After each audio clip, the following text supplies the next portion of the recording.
Hi everyone. ಇವತ್ತಿನ dishes upma. Upma ಅಂದರೆ ಯಾರಿಗೂ ಇಷ್ಟ ಆಗಲ್ಲಲ್ವಾ? ಸೊ ನನ್ನ ಮಗನೂ ಹಂಗೆ ಹೇಳ್ತಾ ಇದ್ದ, ಅಯ್ಯೋ ಉಪ್ಮಾನ ಮಮ್ಮಿ ಅಂತ. ಆದರೆ ಏನು ಮಾಡೋದು, ನಾನು ಯಾಮಾರಿಸ್ಬಿಟ್ಟೆ ನನ್ನ ಮಗನ್ನ.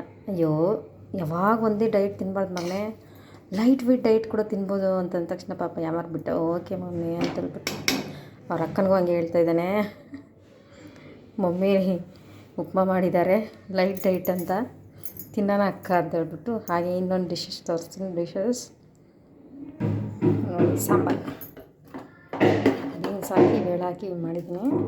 ಬೀನ್ಸ್ ಸಾಂಬಾರು, ಬಿಸಿ ಬಿಸಿ ಸಾಂಬಾರು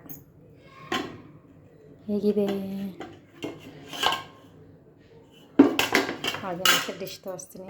ರೈಸ್, ಸಾಂಬಾರಿಗೆ ರೈಸ್, ಬಿಸಿ ಸಾಂಬಾರು ಅನ್ನಕ್ಕೆ ಹಾಕ್ಕೊಂಡು ಕಲಿಸ್ತೀನಿ, ತಿಂತಾಯಿದ್ರೆ ಸಖತ್ತಾಗಿರುತ್ತೆ. ಹಾಗೆ ಚಪಾತಿ ನೋಡಿ ಹೊಗೆ ಹಿಂಗೆ ಬರ್ತೈತೆ, ಬಿಸಿ ಬಿಸಿ ಬಿಸಿ ಮಾಡಿ ಹಾಟ್ ಬಾಕ್ಸ್ ಹಾಕ್ಕೊಂಡ್ಬಿಟ್ರೆ ಮೆತ್ತಗಿರುತ್ತೆ. ಹಾ ಹಾ ಘಮ ಘಮ ಅಂತ ಇದೆ ಚಪಾತಿ ಸ್ಮೆಲ್ಲು. ನಿಮಗೆ ಏನು ಅನಿಸ್ತಿದೆ? ಕೆಳಗಡೆ ಪ್ಲೇಟ್ ಹಾಕಿದ್ದೀನಿ ಯಾಕಂದರೆ ಕೆಳಗಡೆ ನೀರು ಬೀಳುತ್ತಲ್ಲ, ಅದೆಲ್ಲ ಕೆಳಗಡೆ ಚಪಾತಿಗೆ ಮೆತ್ತಗಾಗಿಬಿಡುತ್ತೆ ಅಂತ ಹೇಳ್ಬಿಟ್ಟು ಆ ಥರ ಐಡಿಯಾ ಮಾಡಿ ಹಾಕಿದ್ದೀನಿ. ಹಾಗೆ ಏನಪ್ಪ ಯಾವಾಗ ಈ ಮನೇಲಿ ಎಗ್ ಅಂತ ಹೇಳಿ ನೋಡ್ತಾ ಇದ್ದೀರಾ? ನಮ್ಮ ಮನೇಲಿ ಎಗ್ಗಿಲ್ಲ ಅಂದರೆ ನಾನ್ ವೆಜ್ ಇರಬೇಕು, ಇಲ್ಲಾಂದರೆ ಹೊಟ್ಟೆ ಒಳಗಡೆ ಊಟ ಸೇರೋದೇ ಇಲ್ಲ. ಅದಕ್ಕೆ ಪ್ರತಿದಿನ ನಮ್ಮ ಮನೇಲಿ ಎಗ್ ಇದ್ದೇ ಇರುತ್ತೆ. ನಾವೆಲ್ಲ ಎಗ್ಗಿನ ಪ್ರಿಯರು, ಎಗ್ ಅಂದರೆ ತುಂಬ ಇಷ್ಟಪಟ್ಟು ತಿಂತೀವಿ. ಇದೆಲ್ಲ ಡಿಶಸ್ಸು ನಾವು ತಟ್ಟೆಗೆ ಹಾಕ್ಕೊಂಡು ತಿಂತಾಯಿದ್ರೆ ಹೆಂಗಿರುತ್ತೆ ಹೇಳೆ? ನೀವಿರುವುದು ನನಗಾಗಿ, ನಾನಿರುವುದು ನಿಮಗಾಗಿ, ನೀವು ಇರುವುದರಿಂದೇ ನನ್ನ ಹೊಟ್ಟೆ ಹಸು ನೀಗುವುದು, ನೀ ನನಗೆ ನಾ ನಿನಗೆ ಜೀವನ ಸಾಗುತ್ತಿದೆ ಅಲ್ವಾ? ಊಟ ಇಲ್ಲಾಂದರೆ ಯಾರೂ ಇರೋಕ್ಕಾಗಲ್ಲ, ಊಟ ಇರಬೇಕು.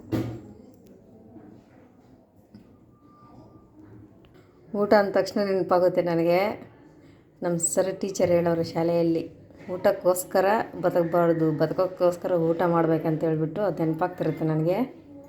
ನೀವೇನಂತೀರಾ ಅಲ್ವಾ?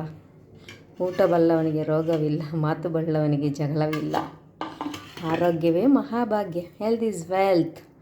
ಊಟನ ನಾವು ಲಿಮಿಟಾಗಿ ತಿನ್ನಬೇಕು, ಅಂದರೆ ಅಮೃತ ಥರ ಹೊಟ್ಟೆ ಹಸ್ವಾದಾಗ ತಿನ್ನಬೇಕು. ಅತಿಯಾದರೆ ಏನಾಗುತ್ತೆ? ವಿಷ ಆಗುತ್ತೆ.